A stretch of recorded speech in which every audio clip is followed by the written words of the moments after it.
Bien, vamos a empezar esta conferencia inaugural, conferencia magistral. Yo creo que en las ediciones anteriores siempre ha sido la conferencia de Herminia uno de los momentos más relevantes del diplomado. Herminia ya ella se presentó a ustedes, algunos me imagino que espero que ella, se supone que esta conferencia es abierta al público, pero estamos acá en civiles, bastante difícil de llegar. Pero ella ya se presentó, pero Herminia es investigadora emérita del Instituto de Fisiología Celular de la UNAM. Es Premio Universidad Nacional, Premio Nacional de Ciencias, y sin duda alguna es una de las investigadoras más relevantes que hay en México en temas de la fisiología celular del cerebro. Es promotora de la licenciatura en neurociencias que ahora tiene la UNAM, o sea, en la Facultad de Medicina, que haya sido promotora, de que haya un campo disciplinario específico de las neurociencias en la docencia en México.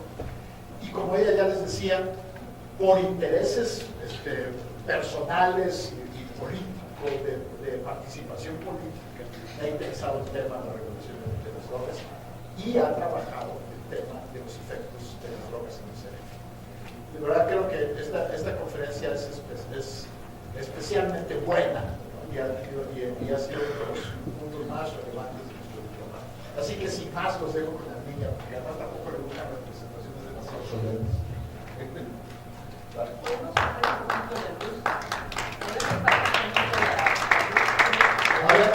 ¿Me puede pasar un poquito la luz? No está la de arriba ahorita que viene la luz sobre esto. Mientras trabajan, les voy a pedir que dediquen un minutillo a leer lo que está.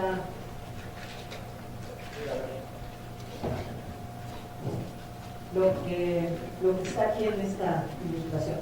Yo soy produccionista materialista, entonces para mí todo lo que somos, lo que soñamos, lo que pensamos, lo que imaginamos, lo que creamos, todo está en el cerebro. Y vean ustedes los efectos de las drogas claramente tienen que ver con las emociones. Pero lo que es interesante de esto es que vean ustedes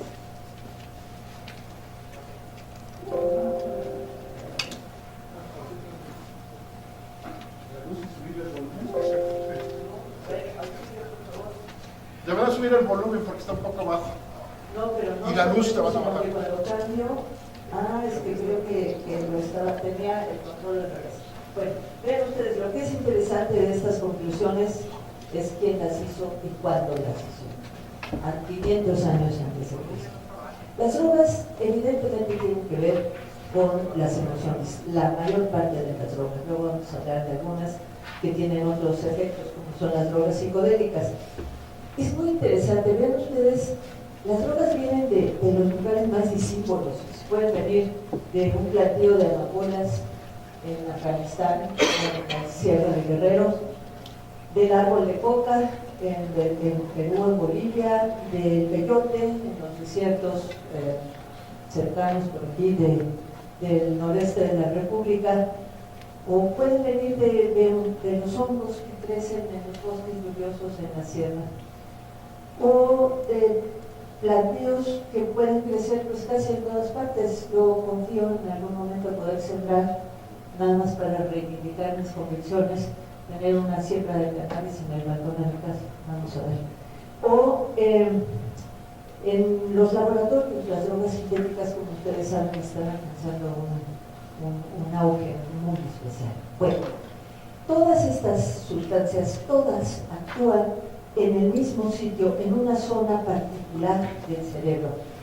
Esta zona, este circuito, que se llama circuito mesolímbico cortical, no se preocupen mucho de los nombres, fue descubierto hace como unos 30 años ya por unos investigadores canadienses que estaban buscando algo, investigando alguna cosa en el cerebro, y para ello lo que hacían es implantar un electrodo, un alambrito o un tubito muy pequeño por el cual pasa corriente eléctrica y estimula una zona del cerebro.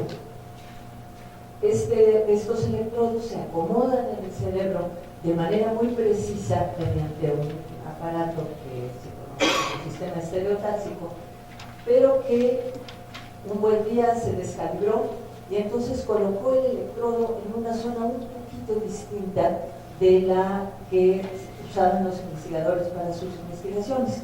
El protocolo fisiológico es que la rata recibe, oprime esta palanca, oprime la palanca, recibe la estimulación y asociada a la estimulación recibe una recompensa. Es un protocolo usado en fisiología, no le duele nada a la rata, está en movimiento, en libre movimiento, y lo que observaron esos investigadores es que ese día en particular la rata oprimía la palanca de manera frenética, ya no le interesaba si tenía recompensa o no, lo que le interesaba era autoestimularse.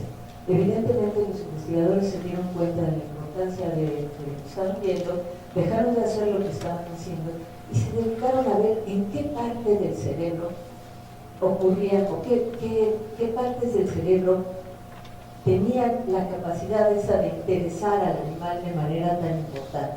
Entonces empezaron a poner el electrodo por aquí, la rata oprimía la palanca un par de veces, no pasaba nada por esta zona, o la ponía por más atrás o más adelante, y así fueron mapeando el circuito del cerebro en el cual la rata estaba muy interesada en estimularse precisamente en esa zona. Lo definieron, pues, y le dieron el nombre, primero le dieron el nombre del circuito del placer. Era evidente que la rata sentía algo muy interesante, un placer especial en autoestimularse. Luego les pareció que lo del placer era un poco serio, no sé si a ellos o a los demás, y le pusieron entonces el circuito de recompensa. A mí me gusta llamarle también el circuito de felicidad o de felicidad para el caso, porque todo lo que nos produce felicidad justamente está siendo registrado, procesado y integrado en ese circuito del cerebro. Ahora, todas las drogas, todas tienen su acción, su sitio de acción final es este mismo circuito. Voy a estarme refiriendo tal vez a los dos grandes núcleos cerebrales, núcleos como conjuntos de neuronas que integran los sitios de este circuito mesolímbico cortical. Uno es el área ventral tegmental, es esta, y este es el núcleo accumbens. Son dos regiones en el cerebro que van a tener una importancia clave para conocer el mecanismo de acción de las drogas. Entonces, como les digo, todas las drogas actúan en una o en otra parte de este circuito. Y lo que les voy a tratar de explicar ahora es cuáles son los mecanismos moleculares microscópicos, digamos, histológicos, celulares, en donde actúan las drogas.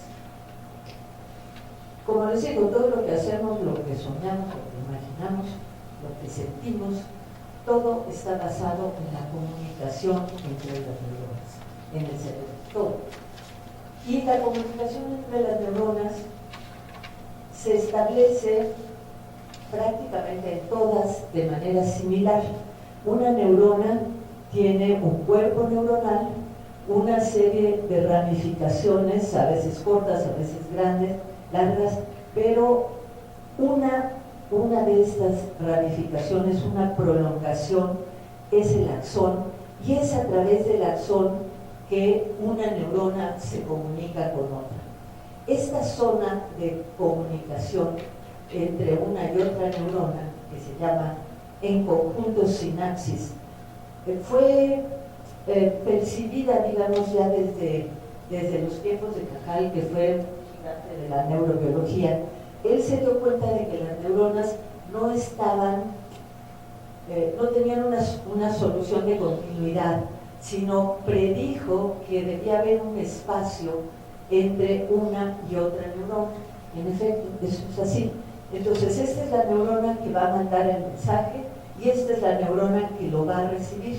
Pero el mensaje no va a pasar directamente de una a otra neurona.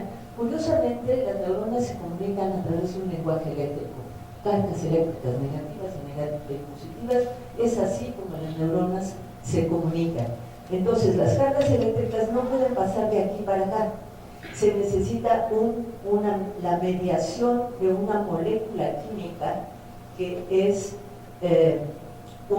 lo que se llama un neurotransmisor. Los neurotransmisores son los que permiten que las neuronas se comuniquen unas con otras y por ende que tenga lugar todo lo que se les pueda ocurrir en la vida. Estos neurotransmisores, ahora les voy a enseñar un grupo es decir, el conjunto de los neurotransmisores que funcionan en el cerebro. Entonces, cuando una neurona se quiere comunicar con otra, libera el neurotransmisor que está normalmente acumulado aquí en estas vesículas que ustedes pueden ver en la neurona que va en el extremo terminal del axón de la neurona que va a transmitir el mensaje. El neurotransmisor tiene que estar secuestrado, encerrado en esas vesículas, porque de otra forma la liberación se daría sin regulación. Y es muy importante que esa liberación del neurotransmisor esté perfectamente regulada. Cuando esto no sucede, por ejemplo, en el caso de algunos de los síntomas de la esquizofrenia, es una condición de desregulación de la liberación de los neurotransmisores.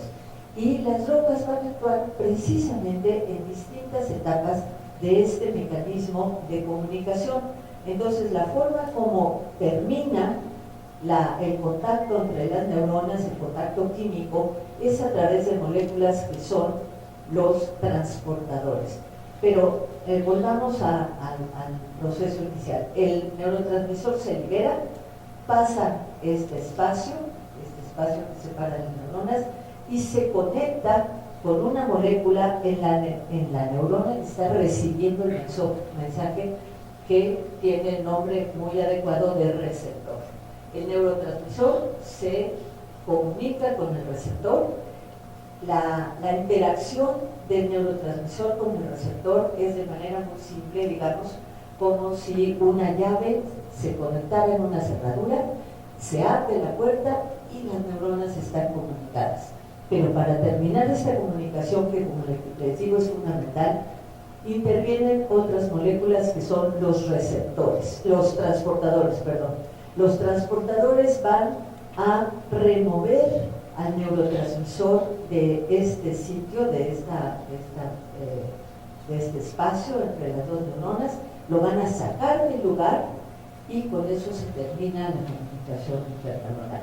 De manera muy simple, digamos, es como si los transportadores fueran un transporte por el que se aleja a los neurotransmisores de la comunicación.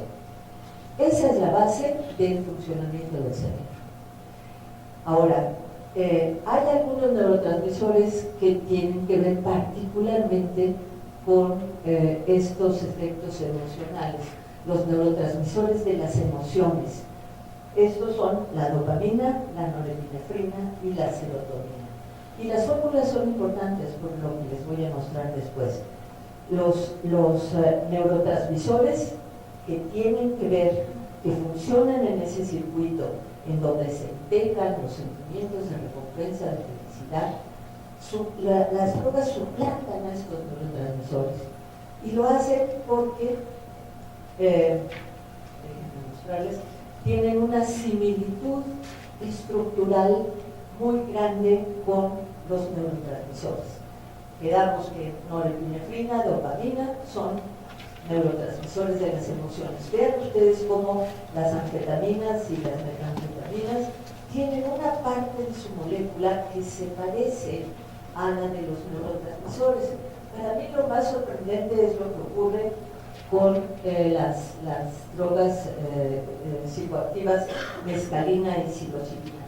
Fíjense la similitud, vamos a tomar la psilocibina, la similitud de la molécula que está en estos hongos de la sierra con la serotonina. La serotonina es uno de los neurotransmisores más importantes en el control control de las emociones. Nada más para darles un ejemplo, todos los antidepresivos, es decir, los que hacen que una persona pase de un estado de infelicidad a uno de felicidad, cuando está desregulado su sistema bioquímico de percepción de la felicidad, como la depresión. Bueno, todos los antidepresivos de última generación son bloqueadores del transportador de la serotonina. Entonces, ¿por qué los hongos? Los hongos no son nada, son como agua. Cuando deja de llover, desaparecen. Son cositas, ¿eh? ¿Cómo es posible que en esos hongos exista una molécula que es prácticamente idéntica? Vean ustedes la similitud con un neurotransmisor de los más importantes relacionados con la percepción de las emociones. Lo mismo el peyote, vean ustedes la similitud de la mescalina, que es el principio activo, con la norepinefrina. El LSD tiene una sección de su molécula que se parece también a la serotonina. Entonces lo que pasa es que son esos segmentos de molécula que son parecidos, entran como llaves falsas en los receptores, o bien se parecen suficientemente al neurotransmisor como para engañar al transportador y ocupan el lugar del neurotransmisor en el transportador. Vamos a ver algunos ejemplos de eso. Tomemos el caso de la cocaína y las anfetaminas.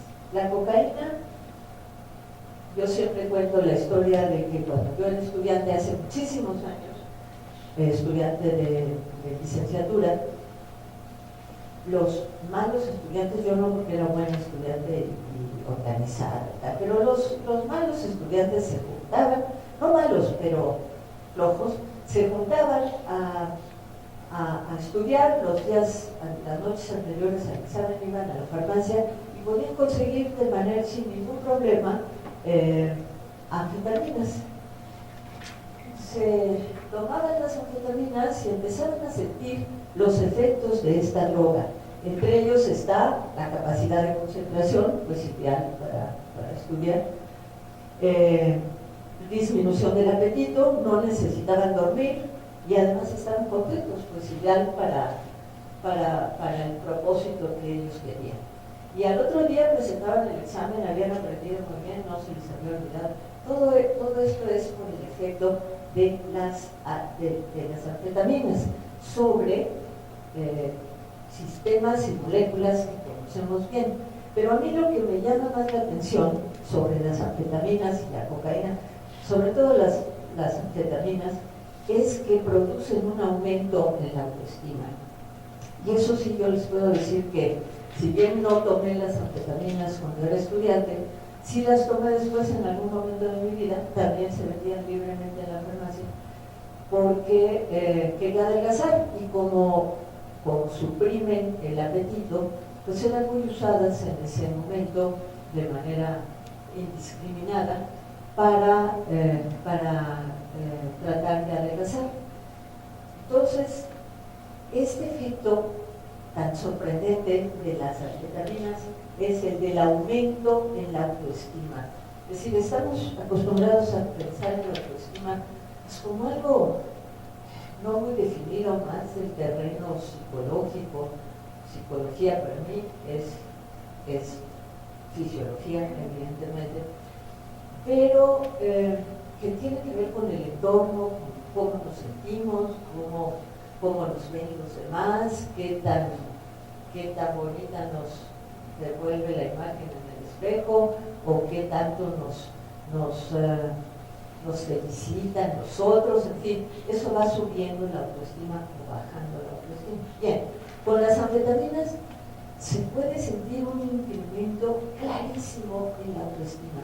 Eso sí se lo digo yo de primera mano. Y no nada más en la autoestima, sino viene todo ese efecto de la droga, de sentirse en el high, pues, que yo cuando tomé esas anfetaminas, sentí algo tan extraordinario, unas cosas tan maravillosas que dije, no, esto tiene que ser pecado, y lo dejé de hacer.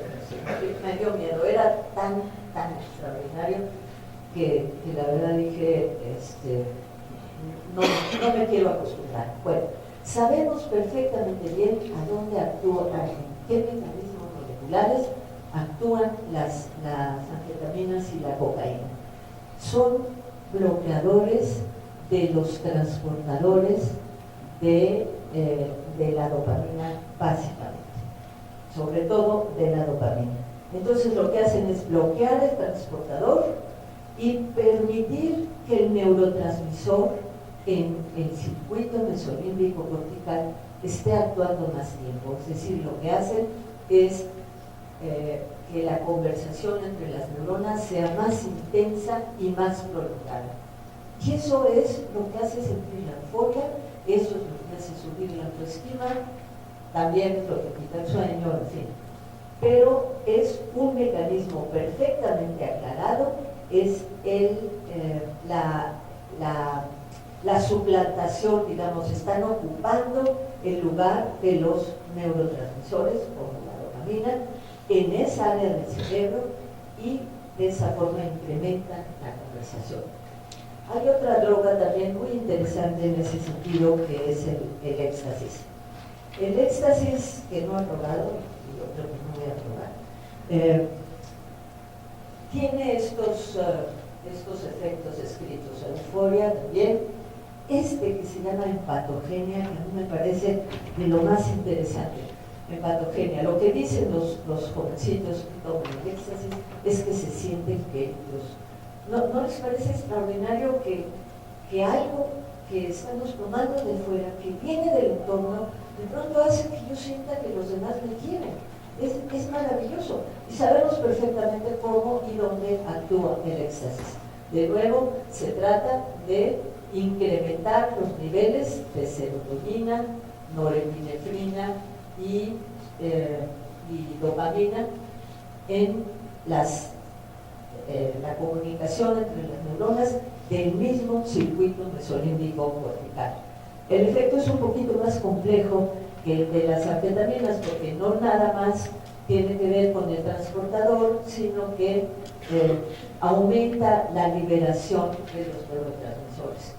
Entonces, les interesa mucho a los jóvenes, pues porque es un momento en el que es particularmente sensible, interesante considerarse parte de un grupo, ser aceptado, ser querido. Entonces, eso que nosotros podríamos estar trabajando en la vida con mucho cuidado, y me voy a portar así, voy a actuar así para que la gente me quiera, se reemplaza en un segundo con el éxtasis. Y entonces, aunque yo haya estado aislado o separado del grupo, en ese momento me siento parte del grupo. Entonces se está manipulando una conducta que puede resultar muy interesante para este grupo de adolescentes. Ahora, entre las drogas sintéticas, por ejemplo, que tienen efectos parecidos a los que les he mencionado, están las catinonas. También, otra vez, se parecen a los transportadores. Entonces suplantan a los transportadores, incrementan la presencia de la dopamina y de la serotonina en estas zonas del cerebro que tienen que ver con las emociones, y producen los efectos por los cuales las personas se interesan en consumir las drogas.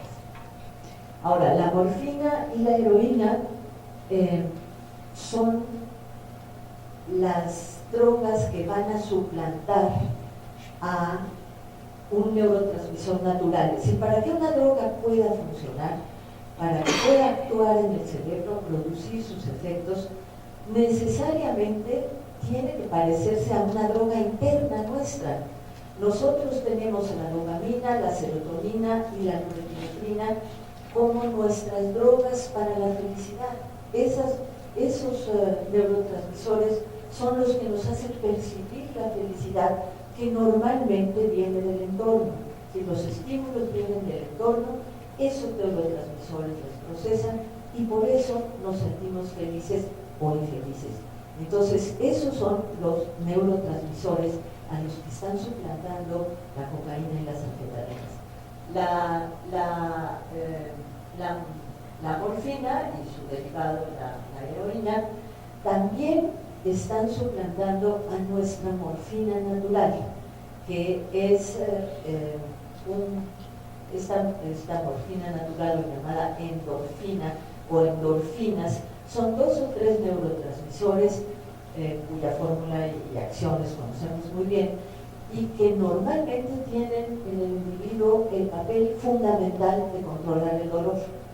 Sin embargo, también finalmente llegan a esta zona del circuito mesolímbico cortical, ahora les voy a decir cómo, pero finalmente vean ustedes la morfina que sale de la goma del opio, que sale de la amapola, que se siembra o que aparece, que crece natural en los campos.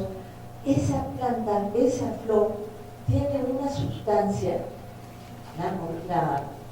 el opio y luego la morfina, en su molécula que se parece lo suficiente a la endorfina, a la morfina nuestra, como para suplantar el receptor. Hasta ahora solo hemos visto drogas que suplantan, que utilizan el lugar de los neurotransmisores en el transportador, le quitan el lugar en el transportador. Aquí lo que estamos viendo es que están actuando como llaves falsas en el receptor. Tienen suficiente parecido estructural con la molécula interna como para suplantarla en el receptor. Y entonces van a actuar como agentes que funcionan hasta mejor, digamos, que las endorfinas nuestras. Sabemos que la morfina es el analgésico más poderoso con el que se cuenta ahora. O sea, es mucho mejor para controlar el dolor que las propias endorfinas. Entonces, actúan incrementando la conversación entre las neuronas, suplantándolas como una llave falsa. Entonces, ¿por qué la morfina y la heroína tienen... Bueno, yo una vez les explico ahora. Hay otras drogas que no actúan directamente sobre el receptor en la zona mesolímbica cortical. Por ejemplo, esta fenilciclidina, esta actúa sobre un receptor, el receptor a un neurotransmisor activador, un neurotransmisor excitador. Y ahora les voy a explicar cómo finalmente, a pesar de que no tiene que ver directamente con los neurotransmisores estos de la felicidad, sí finalmente llega a actuar en ese mismo circuito. Lo mismo podemos decir pues de otro tipo de drogas y de drogas sintéticas. ¿Qué es lo que sucede?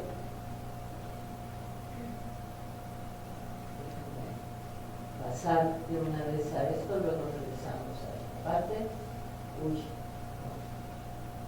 No, pues entonces luego les explico qué es lo que sucede. Los tengo un poco en espera de cómo la morfina puede llegar hasta el circuito mesolímbico cortical. Pero déjenme seguir un poco con los efectos de otras drogas. Tenemos el alcohol. El alcohol y los inhalables tienen efectos muy importantes sobre el cerebro y actúan de manera distinta a las que hemos visto ahora. El alcohol y los inhalables matan neuronas, las otras drogas no matan neuronas, pero bueno, por supuesto es una cuestión un poco de dosis. Vamos a decir que cannabis, por más que dicen algunos investigadores y algunas publicaciones que matan neuronas, en realidad no se ha establecido de manera convincente. Yo les puedo decir que la opinión mía y la de muchos científicos es que ninguna de estas drogas de las que hemos hablado mata neuronas. El alcohol y los inhalables, eso sí, tienen un efecto muy claro sobre la muerte neuronal. Y simplemente veamos el cerebro de un alcohólico, vean el tamaño. Simplemente esto se debe a que se han perdido neuronas, se han muerto neuronas. Ahora, ¿cómo es que actúa el alcohol? El alcohol es una droga compleja porque Primero, actúa sobre el receptor de un neurotransmisor que es como el freno del cerebro. Después les voy a platicar un poco más de eso. Entonces, actúa desinhibiendo al inhibidor, o sea, quitando el freno. Este inhibidor es el ácido gamma-aminobutírico, que es, como les digo, lo que está frenando muchas de nuestras actitudes, desde los movimientos hasta lo que sentimos, lo que pensamos, es el que está reprimiendo de manera regulada, de manera controlada, muchas veces por nuestra voluntad, la comunicación entre las neuronas. Entonces, en un primer momento, el alcohol tiene estos efectos placenteros, ahí está actuando directamente sobre el sistema mesolímbico cortical a través de la dopamina.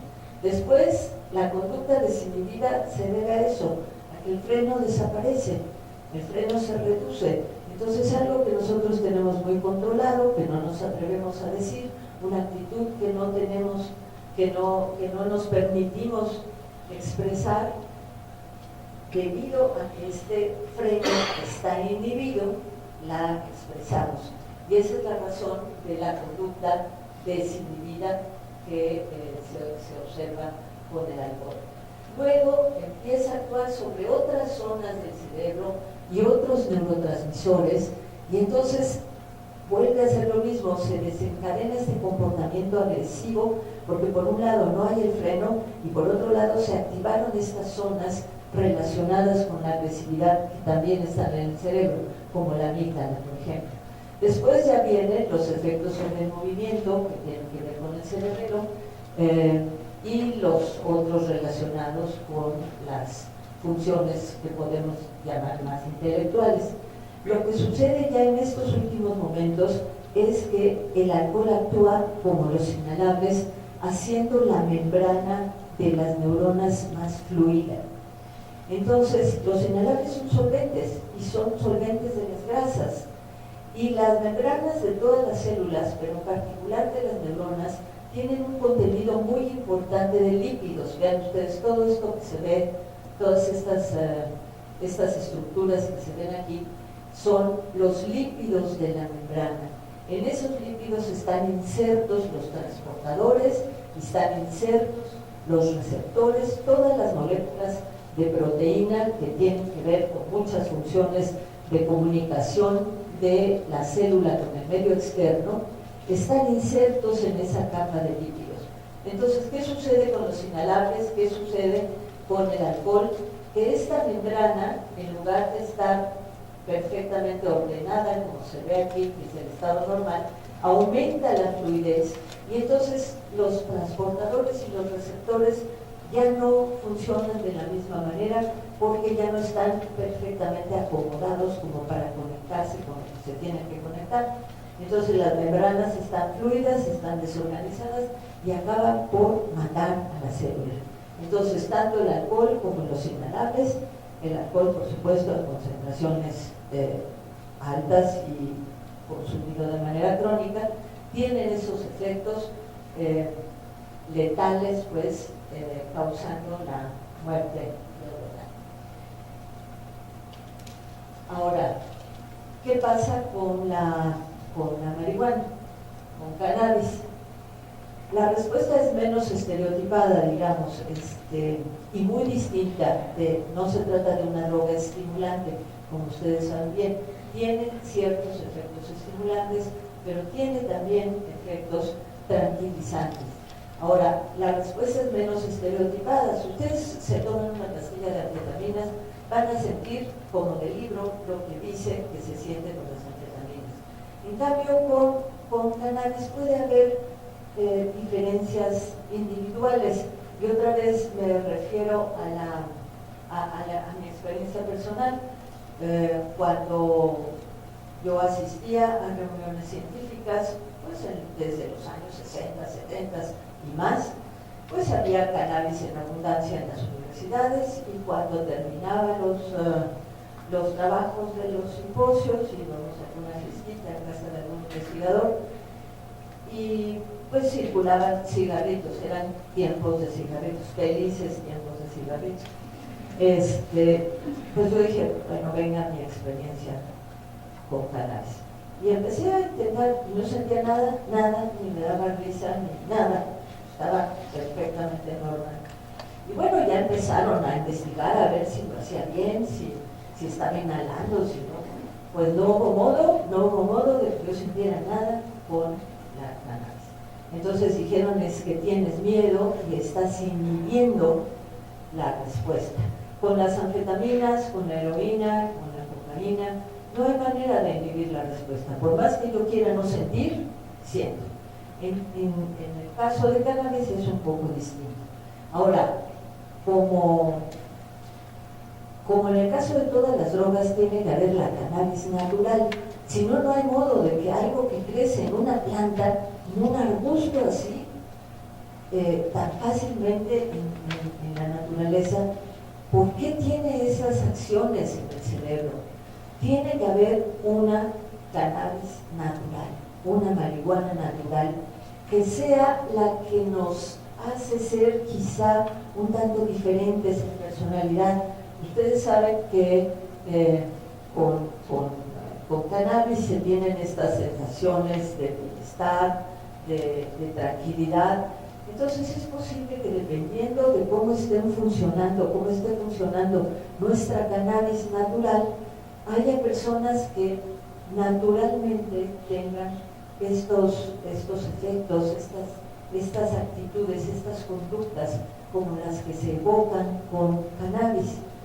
Pues sí, costó mucho trabajo encontrar a las moléculas que son las cannabis naturales, que son aquellas a las que desplaza el beta-9 tetrahidrocannabinol, que es, como saben, el principio activo más importante de la marihuana. Costó trabajo, pero finalmente se encontraron y se les llamó evidentemente endocannabinoides, o sea, nuestra cannabis endógena.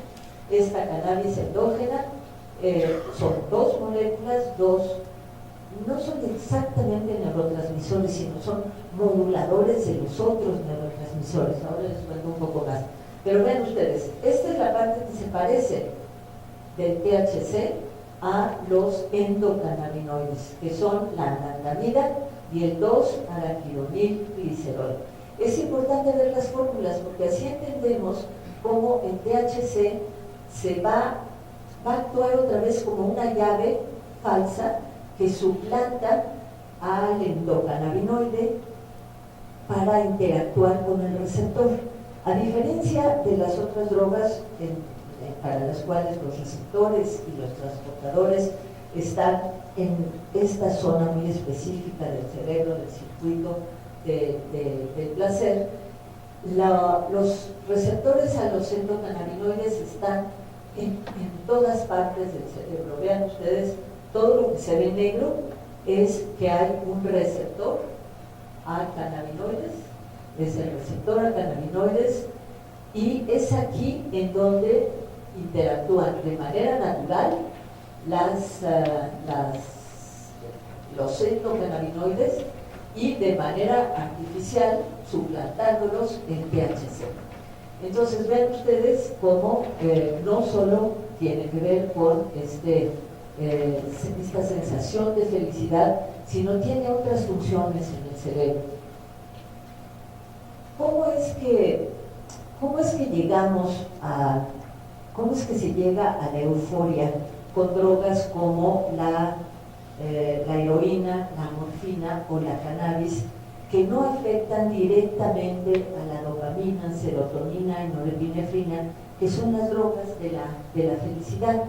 Bueno, les decía que existe en el cerebro este freno, que es el ácido gamma-aminobutírico, y existe también el acelerador, que es el ácido glutámico. Entonces, estos dos neurotransmisores están actuando sobre prácticamente todas las neuronas en el cerebro, el primero excitando, el glutámico, el segundo frenando. Entonces, en el caso de la morfina y el cannabis, la marihuana, el THC, pues sabemos que lo que ocurre es que tener la sensación esta de euforia, se aumentan los niveles de dopamina, un poco serotonina, norepinefrina, y viene la euforia. Pero esta euforia está siendo controlada por el GABA, por el freno este. Entonces nosotros, el que podamos ser muy felices, regularmente felices o poco felices, pues también tiene que ver qué tanto funciona nuestro freno este. Este puede ser un freno con el que, digamos que ya nacimos, porque nuestro cerebro está alambrado de tal manera que este freno es quizá un poco más potente que en otras personas. Somos entonces más inhibidos en nuestro carácter, en nuestras acciones, pero también puede suceder que el entorno, a través de sus estímulos repetidos una y otra vez, nos hayan convertido en personas con mayores inhibiciones. Esas inhibiciones de nuestras emociones se dan porque hay esa neurona intermediaria. Esta es la neurona del GABA, este es el freno. Entonces, esta neurona libera al inhibidor, y eso está inhibiendo la liberación de dopamina, que es lo que nos está causando la felicidad. Entonces, si el freno es muy potente, vamos a ser poco capaces de percibir la felicidad. Si el freno es más laxo, pues quizás seamos personas más optimistas, que en todo vemos las cosas más de mejor color. Entonces, tanto cannabis como alcohol como morfina actúan inhibiendo al inhibidor. Se inhibe el inhibidor, se quita el freno de la sensación de felicidad, y entonces por eso esas drogas incrementan los niveles de euforia, los niveles de felicidad y ese interés pues que se tiene para consumirlas. Entonces no es un efecto directo sobre las neuronas que liberan la dopamina, sino es un efecto indirecto, quitando el freno para generar esta sensación de euforia. Ahora, estos endocannabinoides han sido fundamentales, pues por eso pongo yo aquí, eso supongo que lo he de haber leído en algún lugar, no creo que no. Eso lo puse así porque estaba dando una práctica en inglés. From Grass to Science. No creo que sea mío, no me suena que sea mío. Pero es muy interesante. Gracias a la cannabis, a la marihuana, se descubrió este sistema de los endocannabinoides que tiene que ver con la liberación de todos los otros neurotransmisores. Es el gran modulador de la función cerebral, los endocannabinoides. Entonces es a través de modificar la liberación de otros neurotransmisores que la marihuana puede afectar funciones intelectuales, toma de decisiones, memoria, estado de ánimo, motivación, en fin, todos estos procesos que están mediados por otros neurotransmisores pueden ser son modulados en la realidad por los endocannabinoides y pueden ser entonces modificados cuando el THC suplanta a los endocannabinoides. Entonces es por esto que puede haber acciones sobre todas estas funciones, pero como no es un efecto directo del cannabis sobre la función misma, sino mediado por otros neurotransmisores, por eso no siempre es tan fácil de identificar. Seguramente ustedes han oído que el consumo de cannabis tiene que ver reduciendo la motivación. Bueno, son experimentos muy difíciles de hacer, como vamos a ver más adelante, muy difíciles, porque como sabemos que la persona tenía una gran motivación, drive, como se dice, y que se le fue quitando con cannabis, a lo mejor ya estaba alambrada con endocannabinoides bajito, que hacían que no tuviera mucha motivación. Entonces son experimentos difíciles de hacer, y eso también ha tenido que ver con los esfuerzos que hacemos por convencer a la gente que tiene en sus manos las decisiones políticas de que los experimentos con cannabis son muy, muy difíciles de hacer. En el caso del desarrollo del cerebro, los endocannabinoides tienen un papel fundamental. No está completamente definido en todas sus etapas, pero no hay duda de que los endocannabinoides participan en la maduración del cerebro.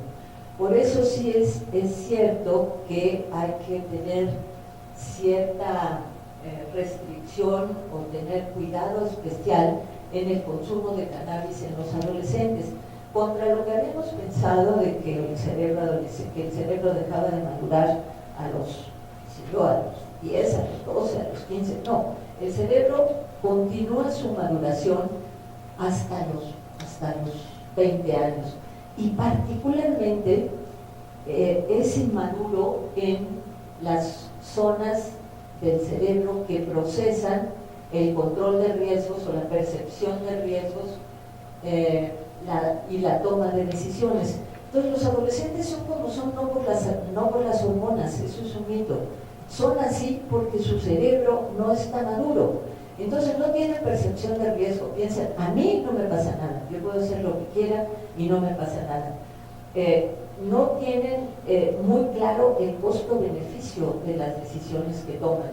Entonces, precisamente eso se debe, esa maduración, tiene mucho que ver, o los endocannabinoides tienen mucho que ver con ese proceso de maduración. Entonces, pues sí, desafortunadamente pues es la población que quizá más fácilmente consume marihuana.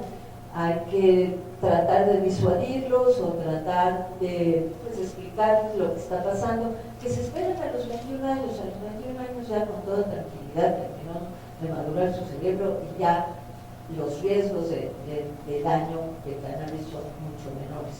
Pero pues desafortunadamente en la adolescencia, por el papel que tienen los endocannabinoides ¿estoy haciendo algo mal? No, que te vas a... Quítate del escalón. No me voy a caer, te juro que no me voy a caer. Bueno, entonces es importante pues tomar en cuenta esta consideración del papel de los endocannabinoides en el desarrollo de los adolescentes. Ahora, ¿por qué es tan difícil hacer los experimentos que muestren los efectos reales y para los que piensan que son efectos nocivos importantes? ¿Por qué es tan difícil hacerlos? Miren, los endocannabinoides tienen que ver con la maduración del cerebro y tienen que ver con el control de las emociones en el cerebro en los adolescentes. Entonces, imagínense que estamos haciendo un estudio en un grupo de adolescentes que no consumen cannabis y un grupo de adolescentes que sí consumen. Bueno, si lo hacemos así nada más, estamos dejando de lado todos los impulsos, todo lo que ha recibido el adolescente durante su vida del medio externo. De ninguna manera vamos a poder comparar para fines de efectos de la marihuana sobre el cerebro. No vamos a poder comparar a lo mejor a un adolescente que ha crecido en un entorno agradable, controlado, cariñoso, con otro que ha tenido influencias agresivas del entorno. Entonces, ¿cómo vamos a poder comparar cómo está su circuito emocional y cómo está respondiendo ante la droga si hay esas diferencias tan importantes en el transcurso de la adolescencia? Incluso el transcurso de la adolescencia en sí mismo es una etapa de turbulencia emocional enorme. Entonces, justamente esa turbulencia emocional está afectando al circuito que se está procesando en el circuito mesolímbico cortical. Entonces es muy difícil comparar grupos distintos. Por eso es muy importante hacer lo que se llaman los estudios longitudinales. Es decir, tomamos lo que estemos examinando, coeficiente intelectual o lo que ustedes quieran, el parámetro de análisis que ustedes quieran, en un adolescente a tomarlo de 15 años, de los 15 hasta los 18. ese mismo cerebro, ese mismo adolescente recibió, por lo menos podemos estar seguros que en los años anteriores recibió el mismo tipo de influencia en el entorno. Pero como les digo, entre los 15 y los 18 años es un estado tremendamente activo, agitado en términos emocionales. Entonces, ¿por qué vamos a pensar que tuvo que ver con el consumo o no de la marihuana? Además hay el otro elemento que hace muy difícil el estudio de los efectos de cannabis sobre el cerebro, que es el alcohol y el tabaco. Es muy difícil conseguir adolescentes que solamente consuman marihuana y no tabaco y alcohol al mismo tiempo.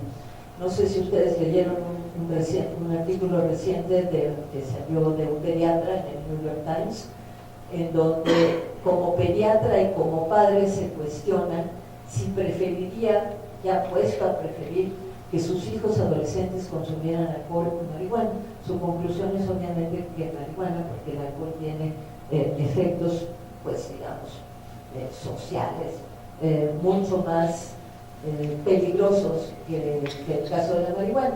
Entonces, se necesita tener estudios longitudinales en adolescentes en los que hay que descontar los efectos del alcohol y del tabaco. Entonces, otras diferencias que hacen muy difícil este tipo de estudios son las diferencias en el patrón de consumo. Pues no es lo mismo el adolescente que consume 2 o 3 veces a la semana que el que consume 7 veces a la semana. Entonces, las diferencias individuales en la organización cerebral, cómo nació ese adolescente, el hardware, el alambrado del cerebro es diferente para cada individuo. Entonces, esas diferencias tampoco se pueden evaluar en estos estudios en donde se está tratando de saber qué es lo que está haciendo la marihuana. La historia del comportamiento psicológico, la influencia del entorno, en fin. Es en general, en todos los estudios serios que se hacen sobre los efectos de la marihuana en el cerebro, la conclusión es que no se puede establecer la causalidad. Se observan diferencias en el cerebro, pero en ningún caso se pueden atribuir directamente a la marihuana, es decir, no es la marihuana la que está causando esos efectos en el cerebro. Ahora, en los adultos es muy interesante porque el cerebro se adapta. El cerebro se adapta a los efectos, digamos, que pudieran ser perjudiciales del THC o de cualquier otra droga, pero en el caso del THC, en efecto, se ha observado que las conexiones entre las neuronas, entre consumidores muy frecuentes y crónicos de marihuana, sí hay una pérdida de las conexiones entre las neuronas, hay una reducción en el número de las conexiones. Sin embargo, por ejemplo, se han hecho para estudios de capacidad para resolver problemas. Sin embargo, la fuerza de las conexiones remanentes incrementa de tal manera que la persona no tiene una pérdida funcional. El cerebro se adapta de tal manera que aún si hubiera habido una reducción en las conexiones entre las neuronas, no muerte neuronal, reducción entre las conexiones, la neuroplasticidad hace que las que se queden sean más eficientes y no hay déficit funcional. Es un mecanismo compensatorio que permite que la función siga siendo la misma. Este mecanismo también se presenta en los adolescentes, entonces ahí tiene más que ver con la maduración del cerebro. Ahora, por ejemplo, en la ciencia no hay dogmas, pues los dogmas se caen todos los días. Entonces aquí tenemos el resultado de un estudio que ha sido famoso por los detractores del uso de cannabis. Es un estudio que se hizo en Escocia con una muestra muy grande, porque eso también es importante, que los estudios se hagan con un número grande de individuos para poder tener alguna conclusión más o menos eh, que resista el análisis estadístico. Entonces, este estudio que se ha citado muchísimo mostró que en los consumidores con abuso de cannabis, no son los consumidores recreativos normales, sino gente que verdaderamente está abusando de la droga, el estudio dice que se va perdiendo el IQ. Pero vean ustedes de este lado de las abscisas, vean ustedes, es 0.2, 0.4, y luego vean ustedes las diferencias entre el error en una muestra tan grande. Entonces, esta diferencia es, si acaso, muy poco significativa desde el punto de vista estadístico. Entonces, este estudio tiene este tipo de déficits, pero más adelante se hizo un estudio con los mismos datos que el estudio de los escoceses, y en ese estudio lo que se hizo es restar a los resultados el consumo de alcohol y de tabaco. Y el resultado de este estudio es que cuando se elimina el efecto de estos confusores que les llaman, que son el alcohol y el tabaco, se sobreestimó el efecto de la marihuana y seguramente no existe ningún efecto. Ahora, hubo otro estudio también con una muestra muy grande. Este fue en Gran Bretaña, en el Reino Unido, en algún lugar, y sobre el efecto, el desempeño escolar y la deserción escolar en adolescentes, también en un número muy grande de muestras. Y encontraron que cuando se les cuenta otra vez el efecto del alcohol y del tabaco, no se asocia el efecto de la marihuana ni con un mayor desempeño escolar, ni con deserción escolar. Entonces, vean ustedes cómo los estudios científicos pueden disentir. Un grupo tiene una cosa, otro grupo tiene otra cosa. Hay que estudiarlos con mucho cuidado por los expertos, por los especialistas. Y vean ustedes cómo se van cayendo los dogmas. Tan importante de que hay mayor deserción escolar por la marihuana, efecto de causalidad, están cayendo ya por los resultados científicos. Ahora, el problema con las drogas es la adicción. Gus, ¿me puedes pasar la otra? Creo que no voy a seguir, porque si los dejo ahorita que se vayan, ya no regresan. Mientras los tengo cautivos. El problema con las drogas es la adicción. La adicción sí es un problema importante porque vuelve a la persona esclavo del cerebro. Entonces, a mí me gusta abordar este tema de la adicción con esa escultura de un escultor mexicano, Sebastián. Es una escultura, como ustedes pueden ver, muy brillante, muy poderosa, muy atractiva. Y pues un poco lo que pasa con las drogas, ¿no? Sí, tienen una atracción muy importante en nosotros. Sin embargo, el nombre de esta escultura es el yugo, y ese es el problema que yo veo fundamental con las drogas, el de la adicción. Ahora, eso sí ha sido muy complicado de estudiar, mientras que conocer cuáles eran los efectos, las acciones moleculares y por qué causan las drogas lo que causan, eso, como ven, ha sido relativamente sencillo una vez que uno ya conoce el funcionamiento del cerebro. Sin embargo, la adicción sí ha sido muy complicada. Por ejemplo, no sabemos por qué unas drogas son más adictivas que otras. En el caso de la marihuana, por ejemplo, sabemos que en los adultos la adicción es de 1/10. Solo el 10% de las personas que usan marihuana, que consumen marihuana de manera constante, se vuelve adicto, un adicto. En cambio, hay otras drogas, como, desde luego ya sabemos, como la heroína, la morfina, la nicotina, que son muy, muy adictivas. Ahora, ¿por qué 1 de cada 10? ¿Qué tiene ese 1 que no tiene los 9 que que lo hizo adicto. Esos son todos los problemas que están tratando de resolver los científicos. Depende de cada persona, depende de cómo está organizado el cerebro. No me cabe duda de que es un mecanismo cerebral el de la adicción. Bueno, ni a mí ni a todos los que estudian la adicción.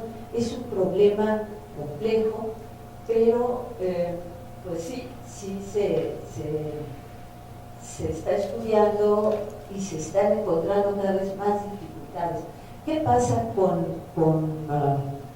qué pasa en la adicción? ¿Qué es lo que causa la tolerancia y la adicción en el cerebro? A ver, para poder sintetizar un neurotransmisor, o sea, la droga natural, al cerebro le cuesta mucho trabajo en términos de gasto de energía. Tiene que sintetizar el neurotransmisor, que se obtiene de fuentes alimenticias, entonces se tiene que sintetizar, lo tiene que llevar hasta el lugar de la conexión entre las dos neuronas, lo tiene que mantener encerrado en las vesículas para que no se libere más que cuando la neurona quiere comunicarse con otra neurona. Entonces todos esos son procesos que consumen mucha energía. De pronto el cerebro se da cuenta de que de fuera le está llegando algo que no solo funciona como el neurotransmisor, sino mejor que el neurotransmisor. Entonces se confía y deja de establecer todos estos procesos que tiene para la comunicación interneuronal. Entonces, si normalmente nuestra felicidad está dada pues por las condiciones del entorno, como digo, y la función adecuada de los neurotransmisores, ese es nuestro nivel normal. Cuando viene la droga, en un principio, pues aumenta, como vimos, la conversación entre las neuronas, aumenta en intensidad y en duración, y esto da como resultado un estado mayor de felicidad. Pero con el tiempo, cuando el cerebro deja de elaborar el sistema, los elementos del sistema de comunicación interneuronal, se está confiando que viene de fuera la droga y ya no está elaborando nuestras drogas endógenas. Entonces, cuando deja de venir la droga, porque se metaboliza y no viene una nueva ingesta, una nueva llegada de droga, nuestro nivel de felicidad que estaba dado por el entorno natural y el sistema de neurotransmisión muy bien establecido, aquí como ya ese sistema no está muy bien establecido, al dejar de llegar la droga al cerebro, no llegamos a este nivel, que sería lo ideal, sino llegamos a un nivel de infelicidad, porque ya hay menos neurotransmisor de felicidad, ni natural ni de la droga. Y entonces eso hace pues que por un lado se tenga que consumir cada vez más droga para obtener lo mismo, porque el cerebro está haciendo cada vez menos neurotransmisores y porque viene también en parte la adicción. Entonces, ese tipo de adaptaciones del cerebro, de la neuroplasticidad, es la que es responsable de los procesos de adicción, y es ahí en donde se está enfocando la investigación actual.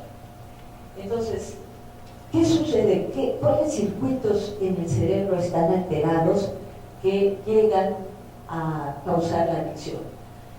Las etapas estas de la adicción son primero el efecto placentero de la droga, luego la necesidad de consumirla y luego el comportamiento compulsivo para obtenerla. Se hace lo que se quiera para quitar del cuerpo esa sensación tremenda de infelicidad y de angustia, porque ya el cerebro se adaptó confiando en que viene la droga de fuera. Entonces, no todas estas etapas de la droga son directamente en el sistema mesolímbico cortical, sino esta necesidad, que yo no he encontrado una palabra exacta para traducir el craving, esa como necesidad compulsiva de consumir la droga, esa no es nada más el sistema mesolímbico cortical, sino tiene que ver mucho la corteza prefrontal. En la corteza frontal, en el cerebro, en el lóbulo frontal, es donde se toman las decisiones, es en donde se hace la evaluación costo-beneficio de todos los actos que estamos haciendo, cualquiera. Ustedes deciden venir a este diplomado, inmediatamente toman toda la información que les da la memoria, hacen una evaluación, evalúan el costo-beneficio y toman la decisión de venir o no venir. Entonces, eso sucede en las áreas del cerebro que tienen que ver con el razonamiento, que son estas áreas del sistema del lóbulo frontal, de la corteza frontal. Y ya finalmente, cuando se está ya en una condición de adicción, en donde hay un comportamiento compulsivo que hace que hagamos cualquier cosa por obtener la droga, entonces ahí tienen que ver otras estructuras del cerebro. Y finalmente lo que se está pensando, digamos, las ideas sobre lo que las bases o los correlatos fisiológicos de la adicción, es que se trata de un proceso de memoria. Aquí les voy a mostrar un par de ejemplos de cuál es esta adaptación del cerebro. Vean ustedes, estos son receptores a la dopamina, un subtipo de receptores, porque son varios tipos de receptores. Pero vean ustedes cómo van disminuyendo la cantidad de receptores con las distintas drogas. Esta es una adaptación del cerebro que no entendemos muy bien, pero que está absolutamente reportada. Ahora, a ver, un poquito. Bueno, como les decía hace un momento, se tiene la idea de que la adicción es un proceso de memoria. El cerebro recuerda lo que sentía con la droga en las zonas de memoria, que son las zonas, es el hipocampo, es la amígdala. Recuerda el placer que sentía al estar activados estos núcleos, el área ventral tegmental y el núcleo accumbens.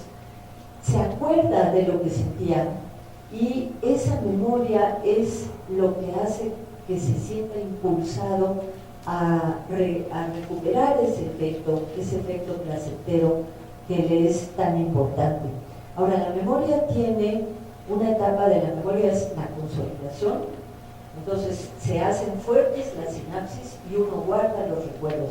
La memoria es un incremento en el número y en la fuerza de comunicación entre las neuronas. Entonces se consolida la memoria del efecto placentero de la droga. Y luego viene lo que se llama la extinción de la memoria, va desapareciendo esa sensación. Eso nos pasa con todo en la vida. Nos recordamos algo, y depende de qué tanto nos haya influido, qué tanto se haya consolidado, va a durar más o menos tiempo.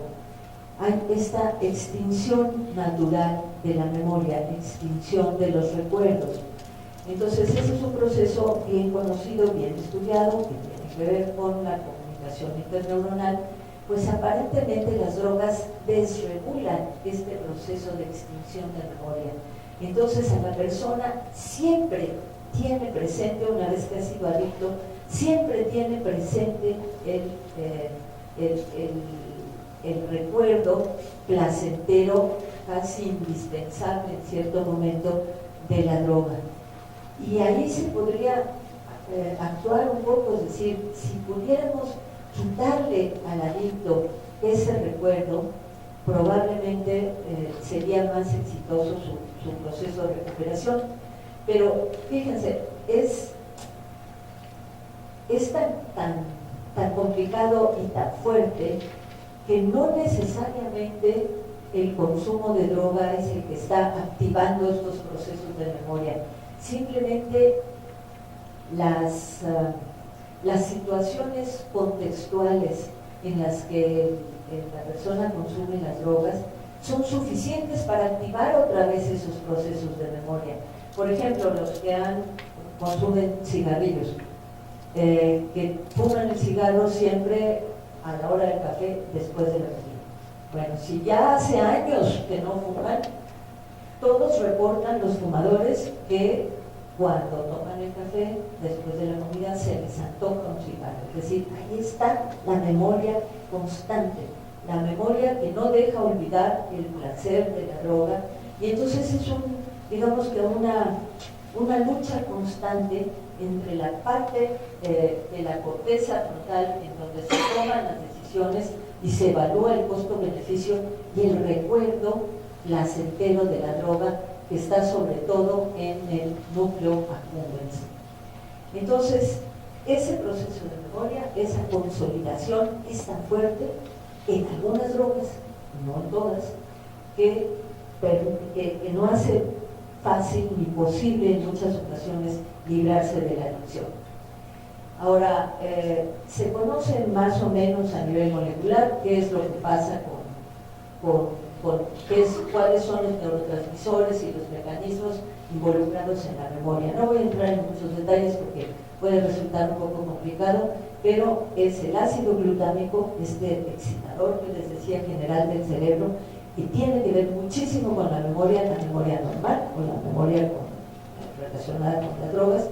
Hay cambios importantes en los receptores de este neurotransmisor, y aparentemente eso es lo que consolida la memoria en forma tan intensa.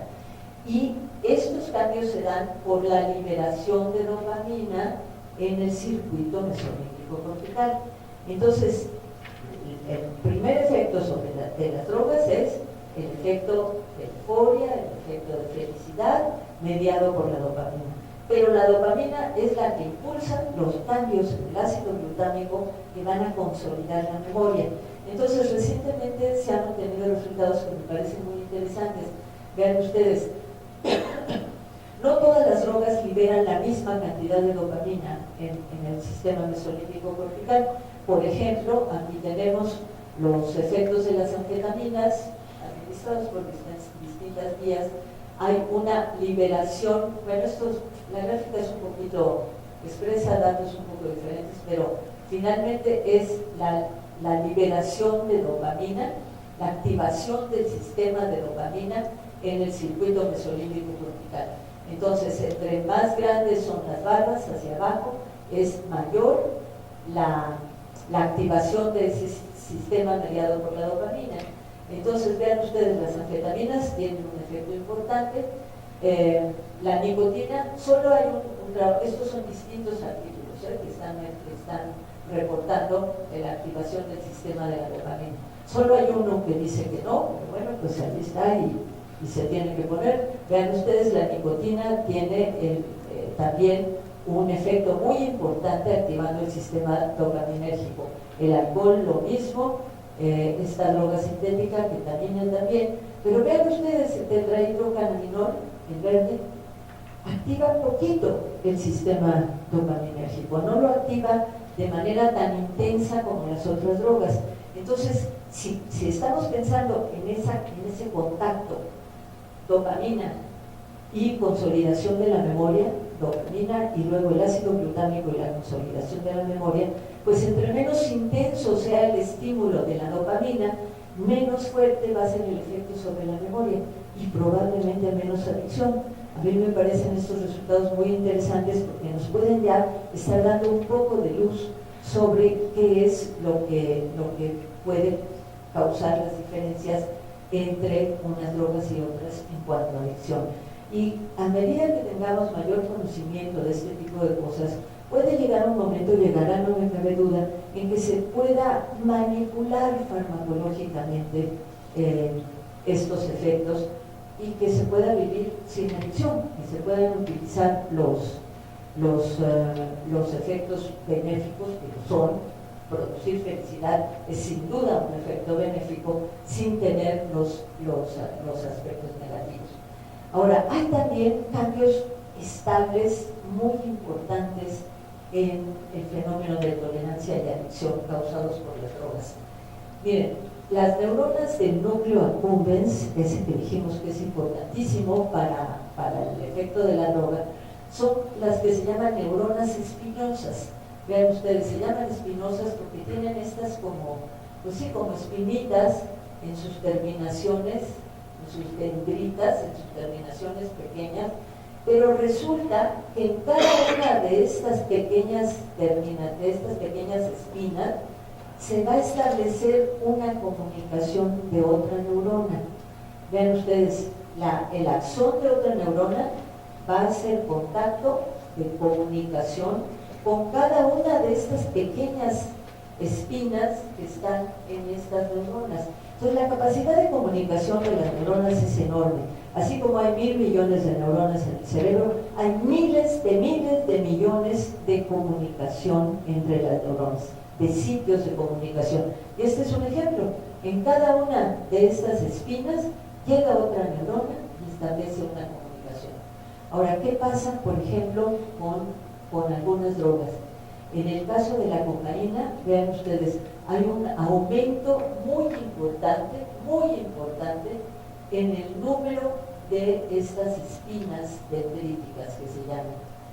Eso quiere decir que es un cambio importante, que es un cambio estable, que es un cambio muy grande. Se tienen que sintetizar proteínas, se tiene que tener información genética para que la droga finalmente aumente la capacidad de conexión de las neuronas.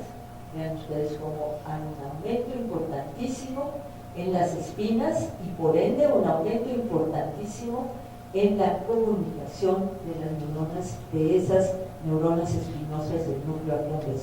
Entonces son cambios muy importantes, muy estables y que requieren un cambio genético. Ahora, nosotros sabemos que nacemos con un DNA determinado que vino de nuestros padres. El contenido genético de nuestras células y de nuestras neuronas es el mismo con el que nacimos. Sin embargo, hace unos años se desarrolló esta ciencia importantísima que es la epigenética. La epigenética nos ha enseñado que a pesar de que tenemos los mismos genes, siempre los mismos genes, estos genes van a expresarse a veces y a reprimirse a veces.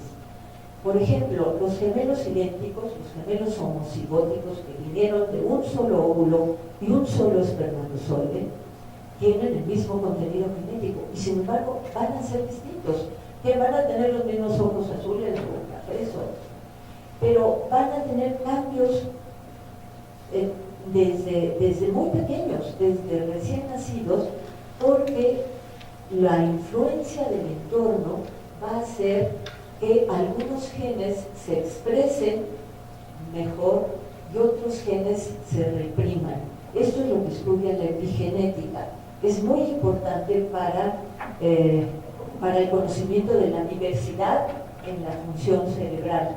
Y aparentemente esta formación de espinas dendríticas y otros cambios estables que tienen que ver con la consolidación de la memoria están relacionados con la epigenética. Sabemos muy bien cómo se expresa, por qué aumenta la expresión, por qué se reprime, en fin, eso lo conoce bien la epigenética. Pero se piensa que es muy posible, bueno, es seguro que esto tiene que ver con la consolidación de la memoria. Y si sabemos que la consolidación de la memoria es un elemento fundamental para la adicción, pues tenemos que tomar en cuenta también estas circunstancias de la epigenética. Ya se me la pierna. Voy directo.